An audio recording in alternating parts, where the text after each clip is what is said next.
Segundo bloque de redacción abierta. Aprovechamos y nos tomamos el tiempo para hacer entrevistas en profundidad, nuevos lanzamientos. En este caso, lo que ocurrió ayer en la Academia Nacional de Ciencias. Se lanzó este libro de Adrián Vitali, ex sacerdote. Lo conocerán porque en más de una ocasión lo han visto en nuestras pantallas.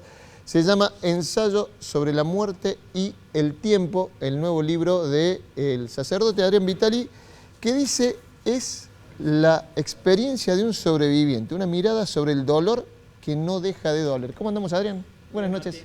Gracias por estar por aquí. Bueno, gracias por la invitación. Bueno, ¿cómo es esto que es la experiencia de un sobreviviente? Contame. Bueno, el libro es el origen de la muerte de mi viejo, de mi papá, que estábamos en el velorio y bueno, yo por mi formación sacerdotal estaba vinculado a la muerte, ¿no? En los responsos, dando las unciones de los enfermos, acompañando a los agonizantes. Las misas siempre se reza por los difuntos, siempre, digamos, claro, ¿no? Más allá del día especial que tengan. O sea que yo me sentía, digamos, en un tema que no preparado, era preparado, quizás. que no era un tema raro para mí. Y cuando murió mi papá, estábamos todos en el velorio y bueno, nadie llamó al cura porque el cura era yo. Y cuando quise dar el responso no me salió una palabra. Era la primera vez que me sentía profundamente vulnerable. Y fue la primera vez que sentí la necesidad de que alguien me hablara, de que alguien me predicara y de que alguien me abrazara, ¿no?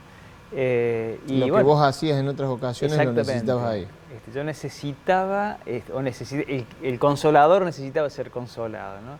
El que daba palabra de esperanza necesitaba que alguien me la dijera y el que abrazaba necesitaba que lo abrazaran, digamos, ¿no? Porque creo que el dolor desintegra y por eso el ritual del velorio es un ritual donde el dolor te desintegra y el que te saluda te vuelve a reintegrar. Porque en un velorio no hay formalidad en el saludo, hay un abrazo fuerte de contención, de intentar sostenerte en el dolor más profundo, porque duelo viene de dolor, ¿no? Claro. Y ahora de eso a llegar a un libro.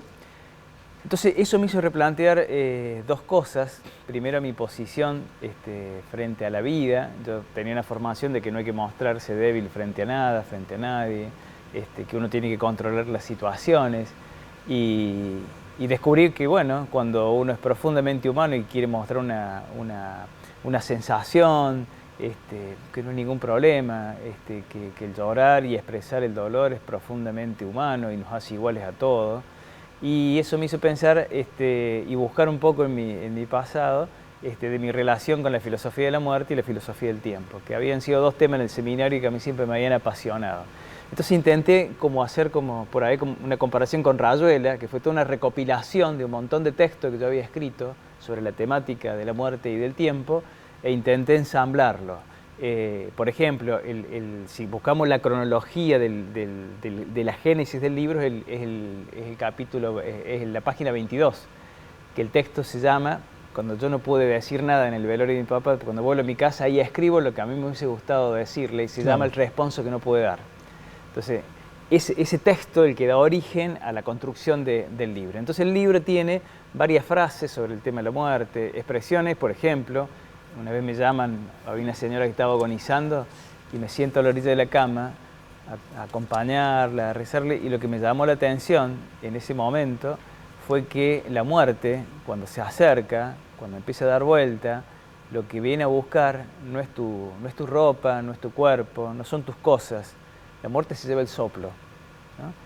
Es lo último a lo que nos aferramos cuando la vida pende de un hilo, es la desesperación por respirar. Esa respiración cortada. Y bueno, todas esas cosas me hicieron pensar, digo, de cómo la distancia entre la vida y la muerte está en un soplo. No hay tanta. Vos decís, la vas armando con relatos o retazos de lo que fuiste escribiendo, sobre todo sobre la filosofía de la muerte. Y ahí sobreviene la pregunta de ese tema tabú, que es la muerte, digamos, porque nos da miedo, lo esquivamos. ¿Quién habla de la muerte tan sueltamente, más allá de que a veces nos atraviese más de lo que queremos, ¿no? Que nos atraviesa. Ayer cuando presentamos el libro, uno estaba arriba y podía ver que a todos alguna lágrima se nos aflojaba, ¿no? Porque alguna memoria tenemos. y varios me preguntaban por qué sobre la muerte. Yo les decía que en realidad es sobre la vida, porque todo lo que hacemos, lo hacemos para no morir. Nos abrigamos para no morirnos de frío, comemos para no morirnos de hambre, bebemos para no morirnos de sed, amamos para no morir de soledad. Todo lo hacemos para no morir. Si no existiera la muerte, no tendríamos tanta conciencia de la vida.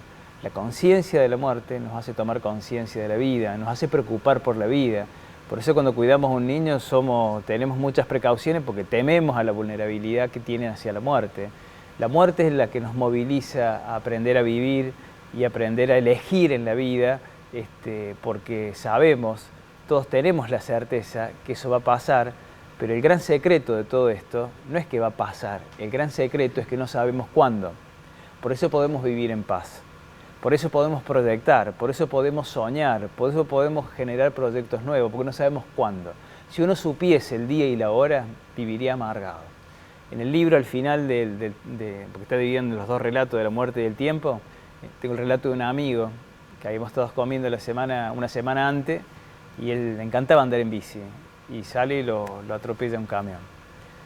Y yo pensé ahí en el texto que le escribo, que para mí es la síntesis del libro, que si él hubiese sabido que ese día era su día, que esa hora era su hora, quizás no hubiese salido y hubiese estado triste en su casa. Pero salió a hacer lo que le gustaba, salió a hacer lo que hacía siempre, y en esa experiencia del devenir del tiempo, y de la vida y del destino, bueno, sucedió lo que sucedió, aunque nos produjo dolor y todo lo que acontece, digamos, con un accidente trágico, ¿no? Pero creo que cada uno tiene su tiempo, cada uno tiene su momento. Lo importante es que no sabemos cuándo. Y ese no saber cuándo es lo que nos permite seguir viviendo. Vos sabés que en este espacio nos hemos dado la libertad de poder hablar de muchísimas cosas, de muchísimas temáticas. Una de ellas es los diferentes proyectos que hay sobre muerte digna en el Congreso de la Nación, pero más allá de los proyectos, que es un tema que ya ha entrado en debate, la posibilidad, vos decías, no sabemos cuándo va a pasar, pero hay un momento en donde probablemente quieras o no quieras seguir viviendo más por diferentes circunstancias. Mira, vamos a escuchar a Mario Sebastiani, que es un médico de Buenos Aires, que ha sacado un libro hace poco y está logrando este tema, el tema de la muerte. Y es interesante porque también él es creyente, ¿no? Y hace su planteo sobre la muerte. Lo escuchamos y te lo pregunto por acá. Digamos, a mí me parece que si la vida es nuestra, no tenemos que entregar el proceso de muerte a los demás.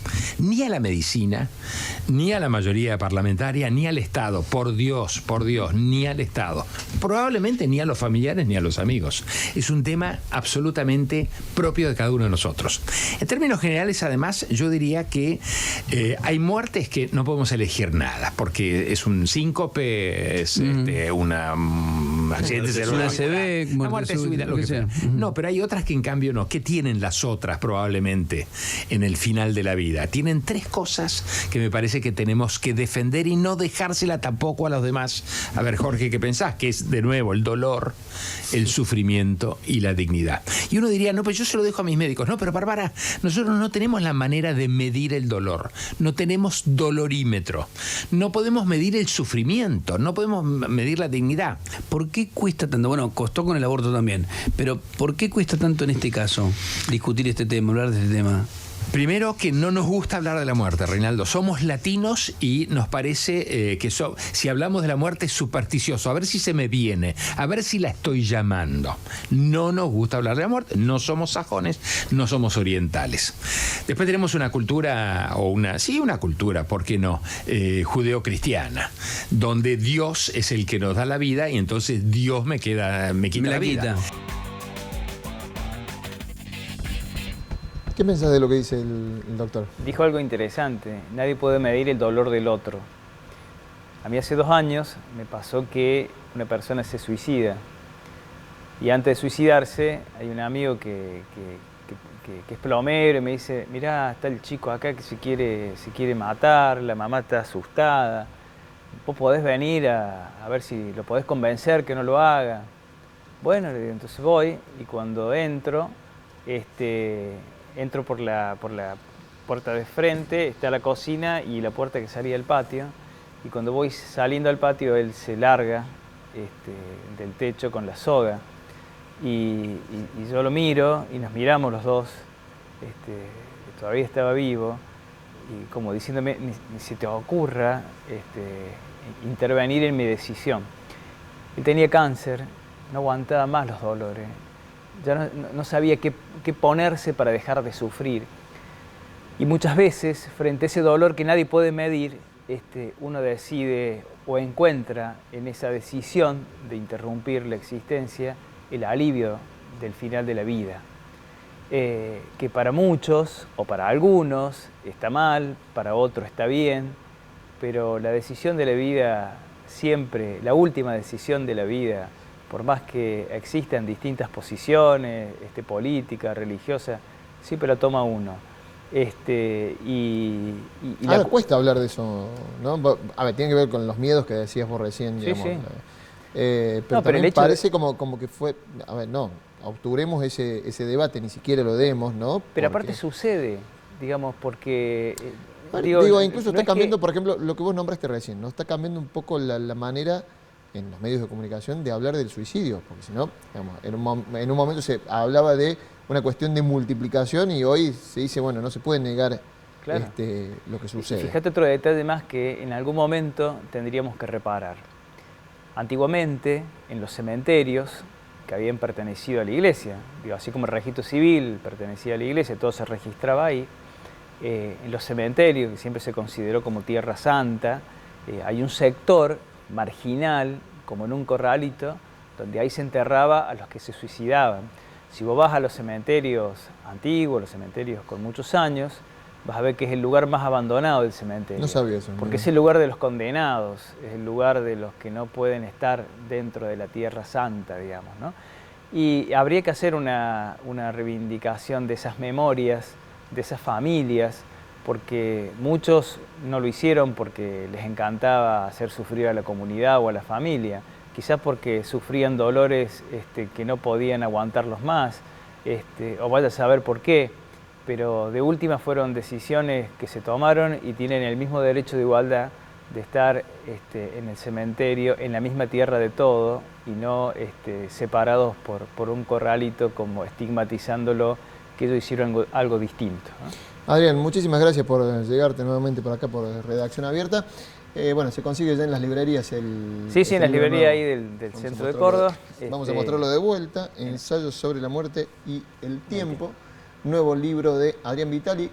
¿Está bien decir ex sacerdote o te sigo diciendo sacerdote? Normalmente se dicen cuando uno deja de tener una función pastoral ex sacerdote, pero en realidad el sacerdocio no prescribe, así que está bien dicho también sacerdote. Y director de uno de los parques educativos de Córdoba, donde venís laburando un montón de cuestiones más que interesantes. La verdad que muy linda experiencia. Felicitaciones por el nuevo libro. ¿Te llevó cuánto escribirlo? La verdad que cuando sucedió la pandemia, para mí fue como volver al seminario. Así que me dediqué a leer un montón y a terminar de escribir muchas cosas que tenía pendiente. Una de ellas fue El secreto pontificio de la ley del silencio, que es el ensayo sobre los abusos, el libro el ensayo sobre la muerte y el tiempo, y dos libros más que también ya los tenemos ahí casi terminados, uno de cuento, que la verdad que es muy interesante. Haceme el adelanto después cuando vengas por acá. Gracias, Adrián. Gracias. Nosotros nos vamos a la última pausa en Redacción Abierta, ya venimos con el cierre.